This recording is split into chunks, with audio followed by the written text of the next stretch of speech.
We can go to Lima, Peru. France 24's Thomas Nicolon is there. And Thomas, a very fragmented political field. Tell us, is there any front runner at this stage?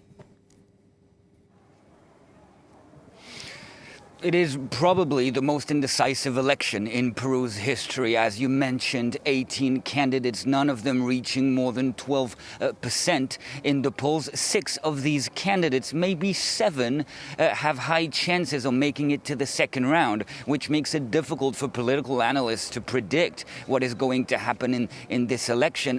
Peruvian people seem to have stopped trusting politicians in the past few years. There were many corruption scandals, and back in November 2020, for example, there were several impeachments with 3 successive presidents within a single week, and Peruvian people are not convinced by any of the 18 candidates, it seems, and each of these candidates is trying to show Peruvian people that they are different and that they don't belong to the classic political landscape here in Peru. But Peruvians don't seem to be convinced, because to this day 28% of Peruvians, according to the poll, still don't know who they're going to vote for, and a lot of them seem to have chosen to stay home. The turnout is pretty low, even though there is a fine, because voting is compulsory in Peru, and people seem to prefer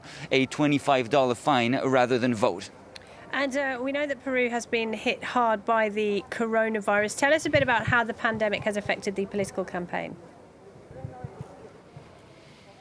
Peru has been one of the most badly hit countries in the world by the pandemic. There are 33 million people living in Peru. Over 53,000 have died because of the COVID-19 pandemic. And there has never been really a debate about whether or not to postpone the election, which is surprising, because there is, for example, a constitutional election that was planned in Chile on this very day, and that had been postponed. But here in Peru, it was never a debate, really, and people are actually scared. They're scared to come to vote because of the virus, and there are actually 3 times as many voting stations compared to the last election, because the authorities wanted to avoid too many people. They wanted to avoid packed polling stations, so there are way more of them, and it is